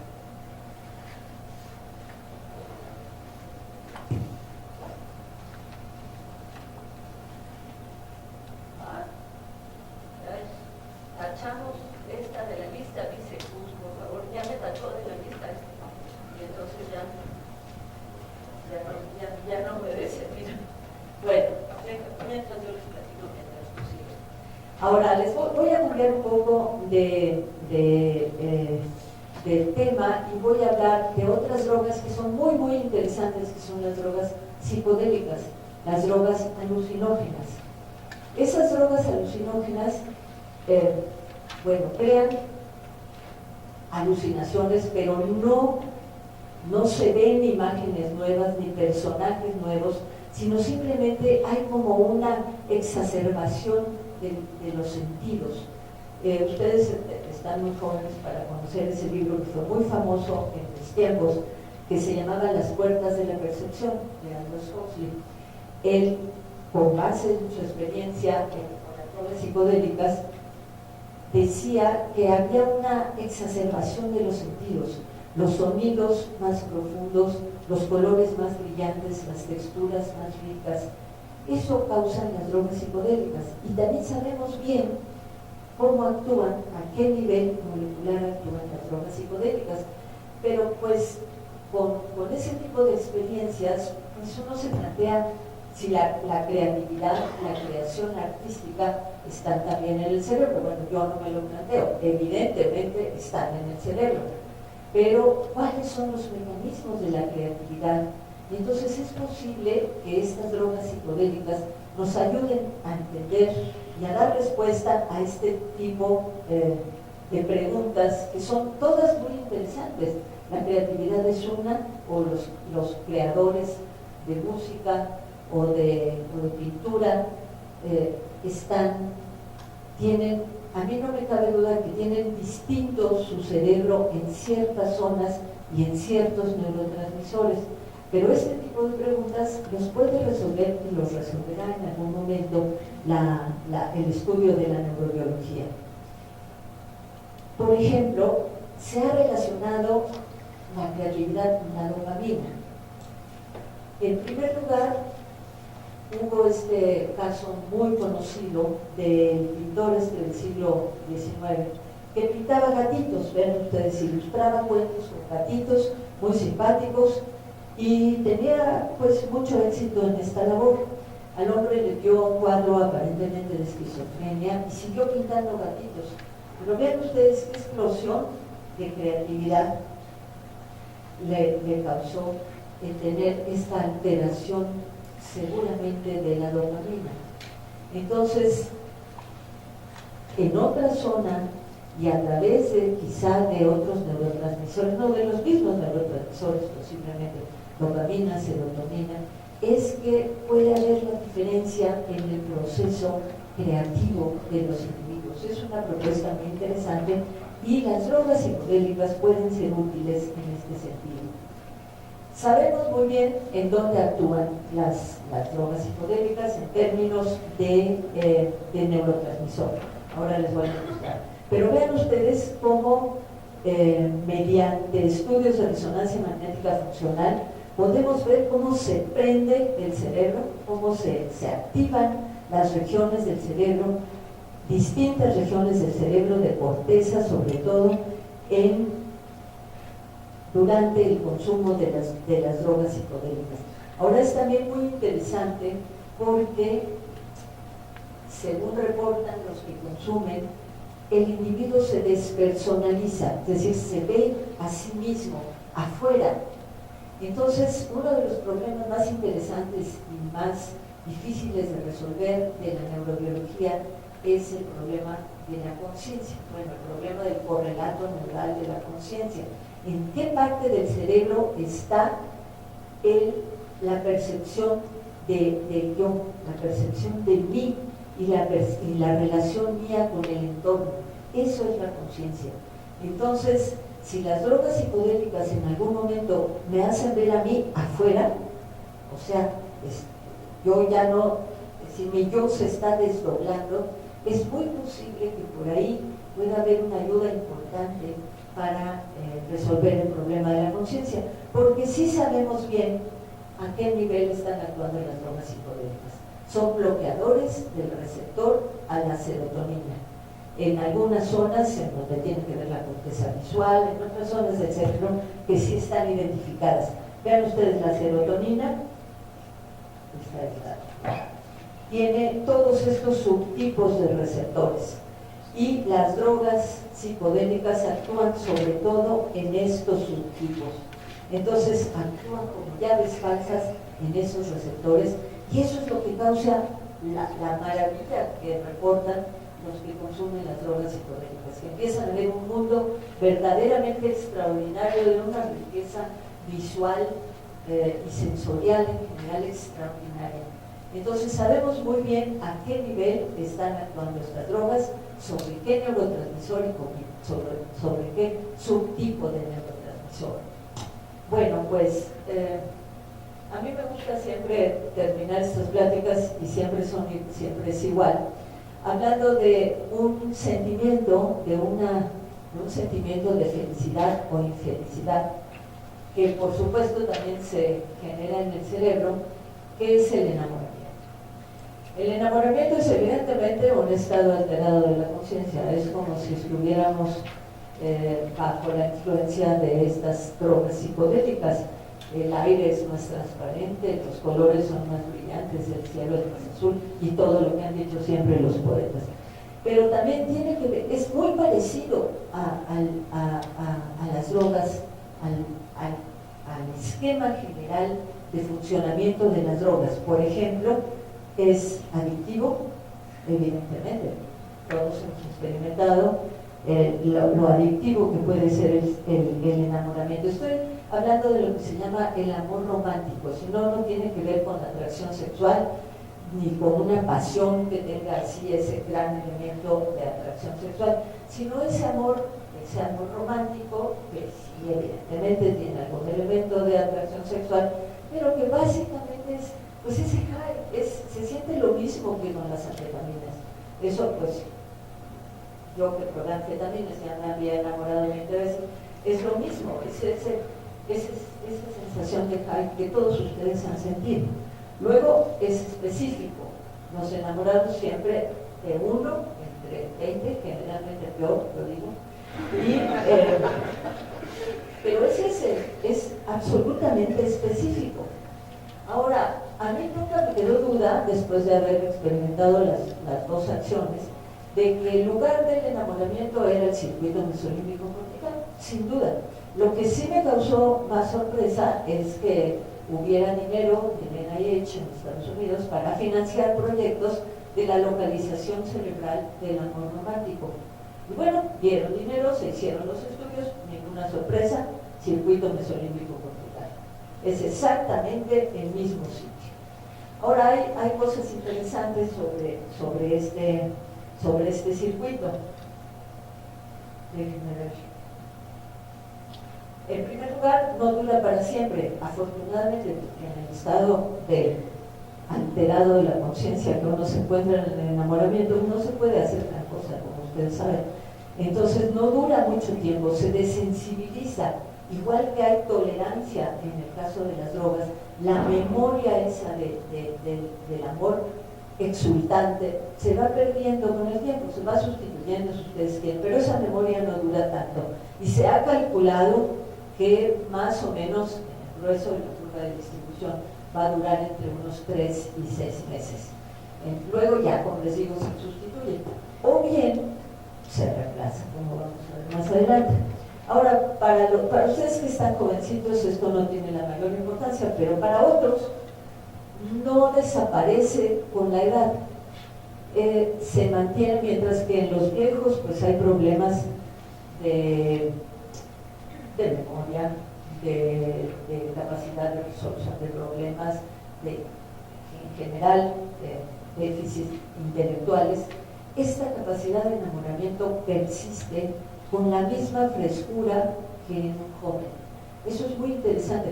Tenemos ejemplos famosos, por ejemplo, Clint Eastwood, pues sí, bueno, tan guapo, está bien, uno entiende que se consiga esta novia jovencita, pero Vargas Llosa, uy, yo lo pensaba en serio, ¿no? O por lo menos se hubiera enamorado de una mujer así muy inteligente, pero no de esa cosita. Bueno, quiere decir que no pudo controlar a su circuito, porque siempre hay, como les decía hace un momento, hace rato, una lucha entre la parte frontal, del lóbulo frontal del cerebro, que es el que evalúa costo-beneficio, y la parte emocional, con esa memoria consolidada tan tremenda, pero siempre hay esa lucha, es decir, consumo la droga, voy a tener ese placer tan intenso, ¿qué costo me va a causar? Y dependiendo de quién gane en esa lucha, entonces va a haber intento serio de rehabilitación o de dejar la droga, o no, si gana la parte de memoria consolidada del placer de la droga sobre el costo-beneficio, y pues a este seguro eso le pasó, ¿no? Seguro no quería que apareciera ante el mundo como enamorado de una mujer, pues que a lo mejor es muy interesante, pero luce superficial.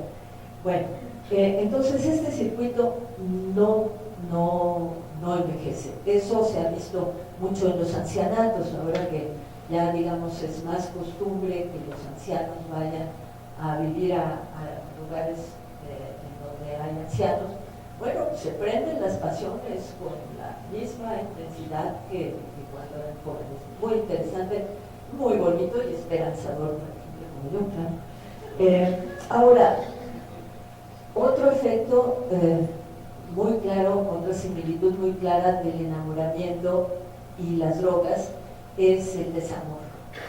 El desamor, todos ustedes lo han sentido, estoy segura, porque no puede haber uno tan feliz que nunca haya sentido el dolor del desamor. Es tremendo, es horrible, es igual que el que siente un adicto cuando no puede conseguir la droga.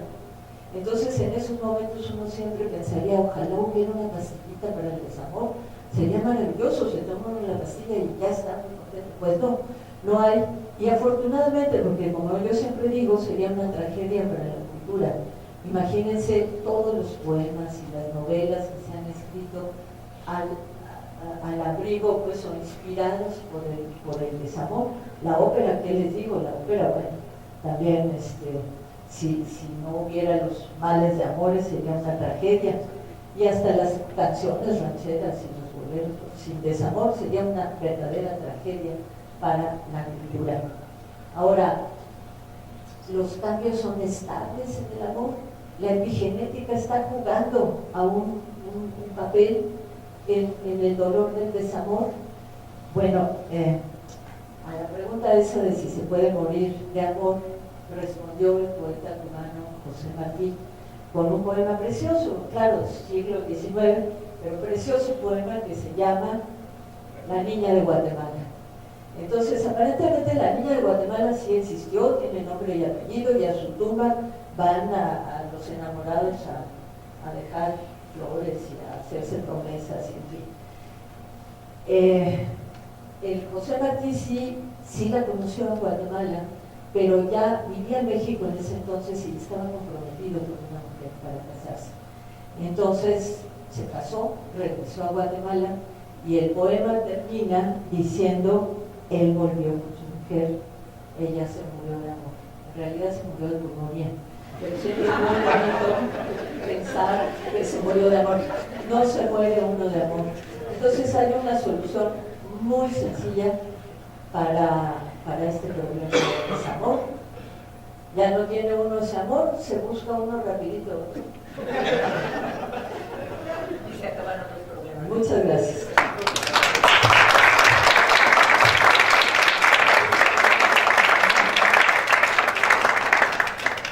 Pues tenemos un rato para preguntas, ¿no? Así que si quieren hacer preguntas, hay quien usa el micrófono.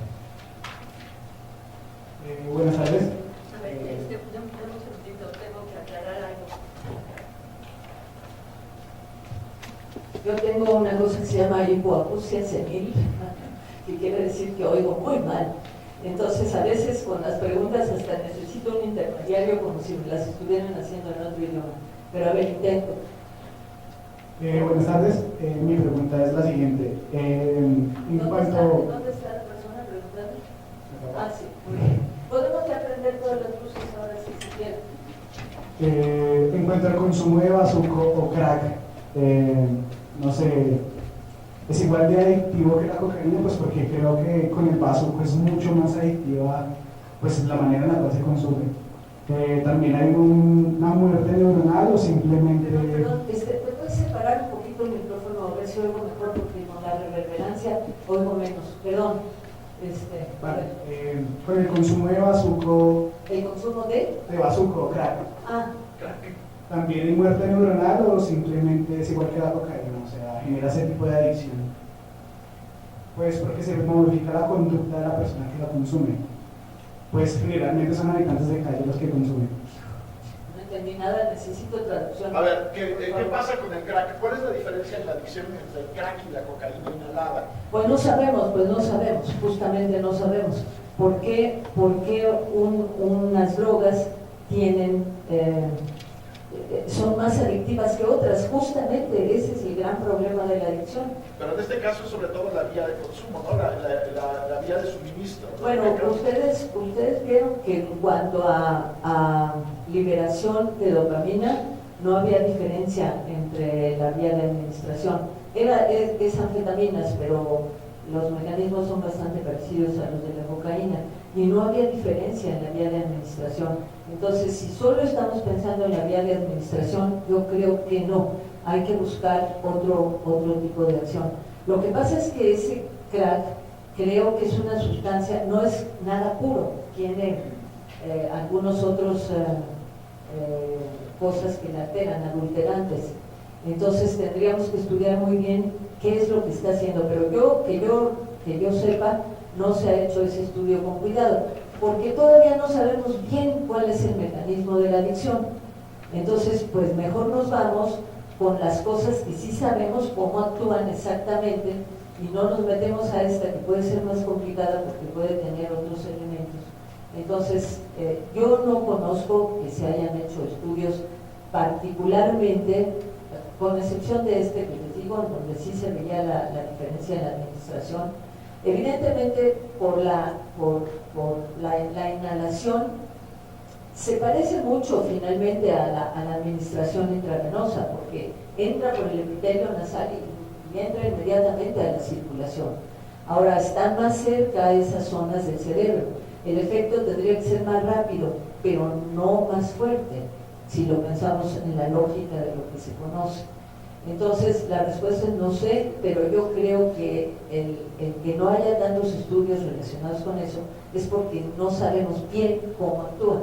Entonces, mejor un conocido sobre un desconocido sobre un conocido y no un desconocido sobre otro desconocido. Pues, A ver si me va mejor aquí ahora con el Hola, buenas tardes. colombiano que estudia en París. Sí, exactamente. Venga. Yo tengo dos preguntas, pero quiero hacerlas Sí. en dos momentos. Uno es cómo funciona como un mal viaje de la marihuana. ¿Cómo funciona? O sea, ¿cómo explicaríamos en términos de neurociencias un mal viaje? Ya vimos que los receptores al THC, por lo menos, vamos a suponer que los efectos de la marihuana son primariamente definidos por el THC, está en muchas zonas del cerebro. Y la marihuana, como los endocannabinoides, sus efectos son aumentar o disminuir la liberación de otros neurotransmisores. Entonces, vamos a suponer que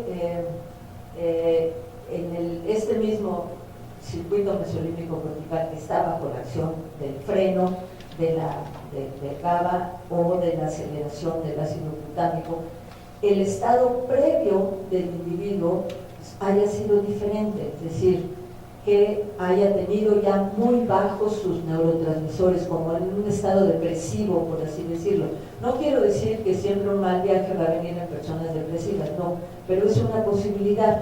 Si ya tenía sus niveles muy bajos, puede ser de infelicidad o puede ser cualquiera de los otros mecanismos en los que participan los endocannabinoides, porque ya vimos, no es nada más la euforia, es la motivación, es la capacidad intelectual, sobre muchísimos mecanismos cerebrales que están actuando los endocannabinoides porque regulan a los otros neurotransmisores. Entonces es complejo porque a mí se me ocurre así una primera respuesta, tenían sus niveles de felicidad bajos. Entonces viene esta droga, los hace bajar todavía más porque alteró su sistema de freno y entonces viene el mal viaje. Es que el cerebro es dinámico y es neuroplástico y está cambiando constantemente. Entonces no va a ser siempre la misma respuesta, sobre todo en una droga tan compleja como la marihuana. Y entonces mi segunda pregunta está ligada a esto y es también estudiando un poco la evidencia, los estudios que se han salido sobre los efectos medicinales de la cannabis, hay un poco lo que se encuentra es que hay muy poco consenso también, y sí puede haber efectos benéficos, pero que no se logra como sacar pruebas y estadísticas que sea. Y entonces me parece que mi pregunta sería, ¿puede estar ligado a esta misma dificultad de la cual usted hablaba, de que es difícil el estudio de la sustancia también dificulta? No, ahí no tanto porque los efectos medicinales, sobre todo los antiepilépticos, que son los que más se han estudiado posiblemente, no se deben al THC sino al cannabidiol, que es otro compuesto, otro alcaloide presente en la hierba. Es decir, la marihuana, para empezar, tiene el problema de que tiene muchos elementos, muchos compuestos activos. Entonces el medicinal que se ha usado más es el cannabidiol. Entonces es diferente, ese no es psicoactivo. Y hay incluso estudios, por ejemplo, que muestran que si hay un exceso de cannabidiol se protege de algunos de los efectos, digamos, sobre las conexiones y esto que produce el THC. Entonces es otro compuesto para comenzar. Y actúa sobre ciertos tipos de epilepsia intratable. La epilepsia en general se puede tratar muy bien con medicamentos, pero en este caso son síndromes muy específicos que tienen un nombre y apellido que yo no recuerdo en este momento, pero que es una frecuencia muy alta y no responde al tratamiento normal. Pero otra vez, con los endocannabinoides y por ende con la marihuana y eso, podemos explicar muchísimas cosas, todas, porque como va a modular la liberación de todos los neurotransmisores, todos, los de la felicidad, los del movimiento, los de la coordinación, los del equilibrio, los de la motivación. Entonces siempre se puede explicar, en este caso, porque no siempre el cannabidiol es efectivo.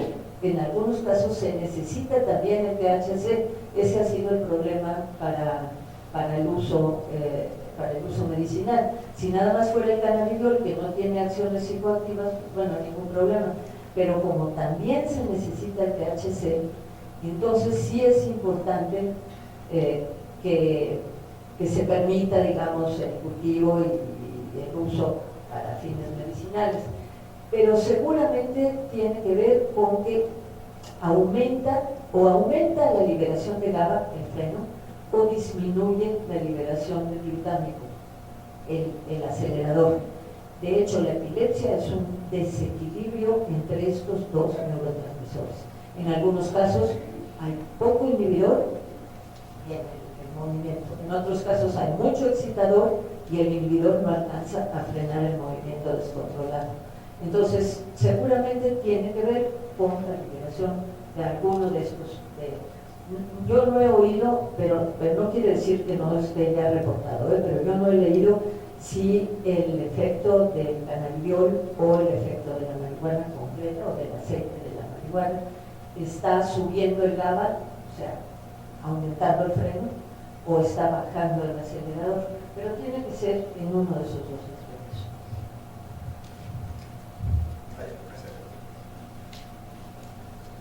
Me pareció muy interesante su exposición. Quisiera preguntar, a la afirmación, ¿las personas consumen drogas porque no son felices? Mentira. ¿Está usted de acuerdo o desacuerdo? ¿O por qué piensa usted que las personas Les voy a decir por qué estoy en desacuerdo. Las ratas de laboratorio tienen una vida impecable. ¿Qué les digo? Se atienden viven en ambientes de humedad controlada, ciclos de luz constantes, nada de horario de verano y horario de invierno, ciclos, humedad, alimento controlado, se atienden sus necesidades sexuales, viven de veras como reyes, y sin embargo, si se les da la oportunidad de consumir la droga, la consumen. Eso está indicando que no necesariamente es una cuestión de un entorno agresivo o desagradable lo que induce al consumo de drogas. Claro que sí influye, es decir, si las personas tienen una vida difícil y de pronto se les da la capacidad de evadirse, aunque sea por poco tiempo, pues puede que lo quieran hacer. Tendría que evaluar el costo-beneficio, pero sí puede ser así. Pero se ha visto que en muchos casos el consumo de drogas tiene que ver con esa curiosidad humana de a ver qué se siente, ¿no? A ver qué quiero tener una experiencia diferente. Entonces, sí tiene que ver con un entorno agresivo, sí puede favorecerlo, pero no es lo único, ciertamente.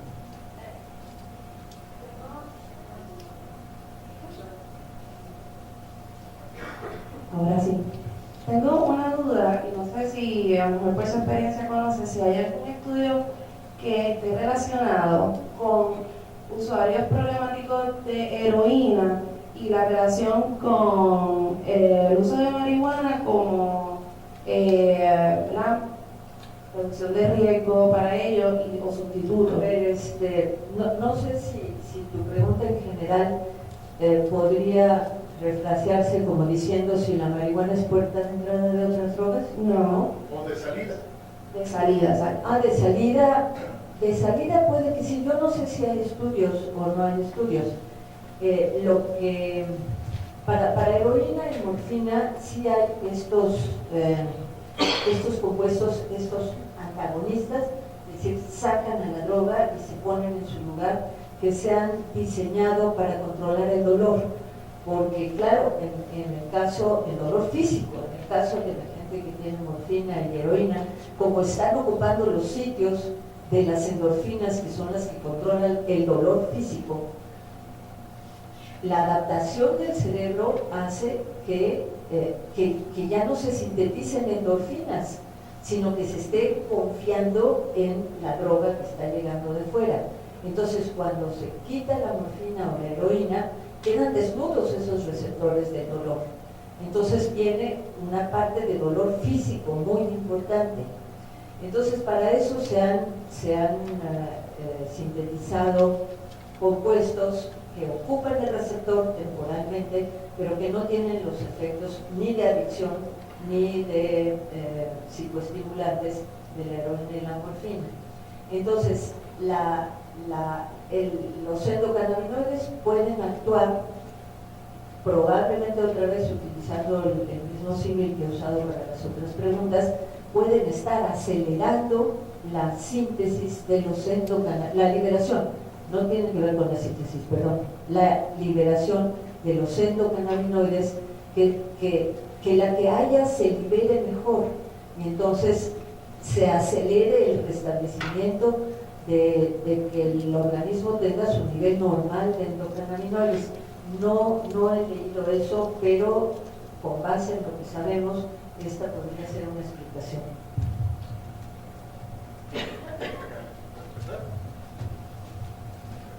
Más rápido. Quisiera preguntar, ¿hay más investigación o estudios sobre algunas drogas que otras? Bueno, eso ha variado con el tiempo. En un principio se estudió mucho cocaína y anfetaminas porque es muy fácil, fue muy fácil encontrar la inyección del transportador y ya está. Y con las técnicas estas no invasivas del cerebro es muy interesante porque se administra a voluntarios cocaína inyectada intravenosamente y al mismo tiempo se están viendo los receptores a dopamina en el cerebro. Y se ve que cuando más o menos el 50% de los receptores de cocaína, de dopamina, están ocupados por la cocaína, el voluntario reporta el high. O sea, esos estudios son muy bonitos porque las técnicas han permitido ver qué es lo que está pasando en el cerebro. Entonces, esos se estudió, fueron yo creo que de los primeros, se estudiaron muy bien. La morfina y la heroína tardó, porque las endorfinas no tienen, yo creo, más de 40, 50 años que se conocen. Entonces eso llevó más tiempo. En este momento Yo creo que los estudios sobre cannabis son importantes por la importancia de los endocannabinoides y su función en todo el cerebro, no nada más en la parte del mesolímbico cortical.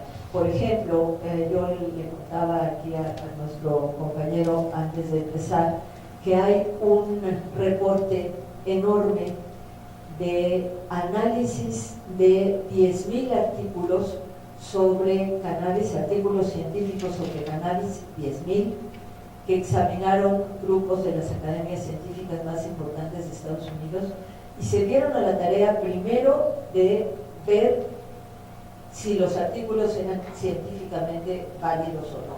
Entonces ahí descartaron muchísimos. Y los demás los fueron estudiando críticamente. Entonces, a juzgar por el volumen de la literatura, yo creo que en este momento cannabis es la más estudiada.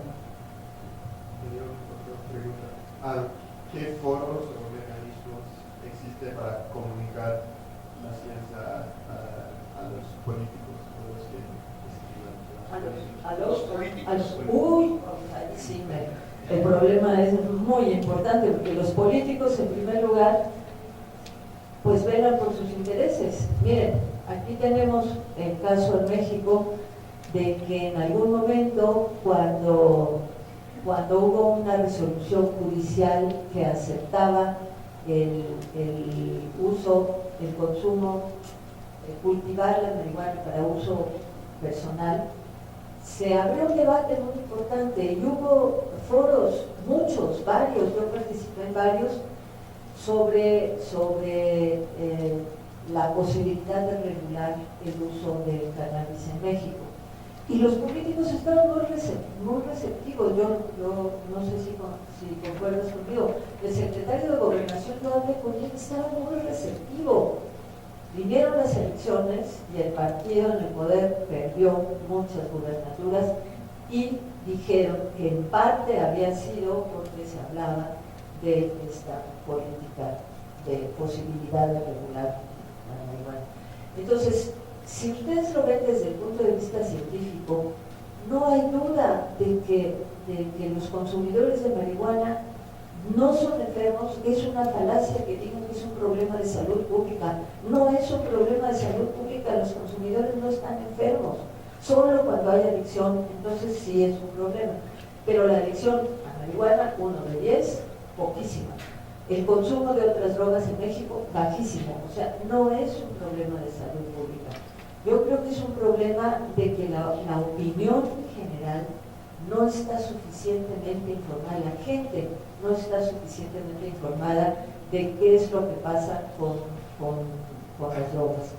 Entonces, una vez que esto suceda, que la gente entienda que en México, por ejemplo, si unos jovencitos salen de una fiesta y los para un policía y no pueden arreglarse con el policía, van al Ministerio Público, llegan al Ministerio Público y ahí no importa lo que esté autorizado de consumo, 1 onza, 2 o 10, le van a meter medio kilo en la mochila y bueno, ya no hay modo. Y si los papás tienen dinero, van y lo sacan del Ministerio Público. Y si no, van a la cárcel.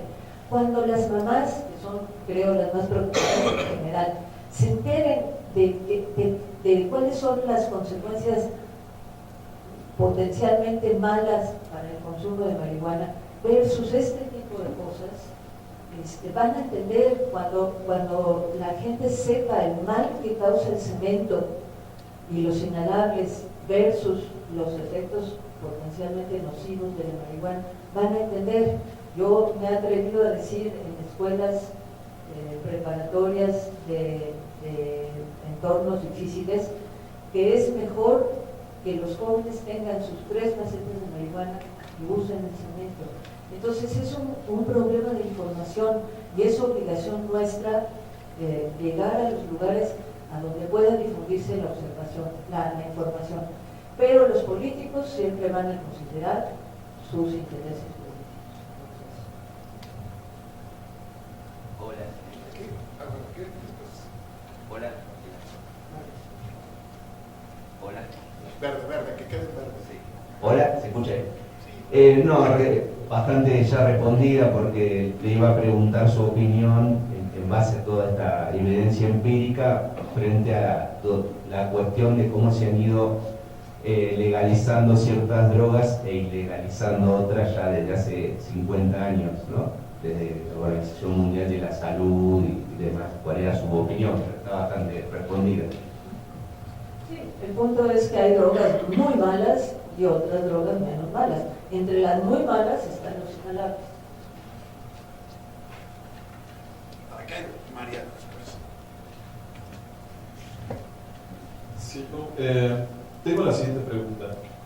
Parece o pareciera que la comunidad científica está de acuerdo en los daños y los beneficios que causan cierto tipo de drogas, como es el cannabis, pero ciertamente los políticos están reacios a aceptarlo.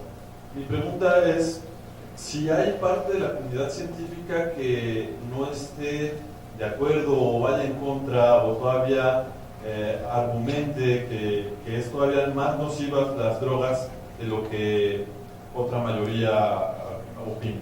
Desafortunadamente sí. Hay científicos mexicanos, no sé, bueno, también fuera, está Nora Volkow, que es una muy buena científica, es de origen mexicano, pero ha vivido creo que siempre en Estados Unidos, y que es, bueno, la Savonarola de la marihuana, ¿no? Está en contra, pero también hay científicos mexicanos que argumentan que hay muerte neuronal, que hay problemas de adicción mayores, en fin, no hay un acuerdo general. Ahora, si uno se mete a buscar el currículum de esos científicos que están en contra y de los que están a favor, hay diferencias. María. Mi pregunta estaba más bien orientada a cómo se define un adicto a la marihuana. ¿Cómo se? ¿Cómo se define? O sea, ¿es el 1% cuando se...? Como todos los adictos. Es decir, alguien que se siente muy mal cuando no tiene la droga. Pero ahí también hay diferencias fundamentales.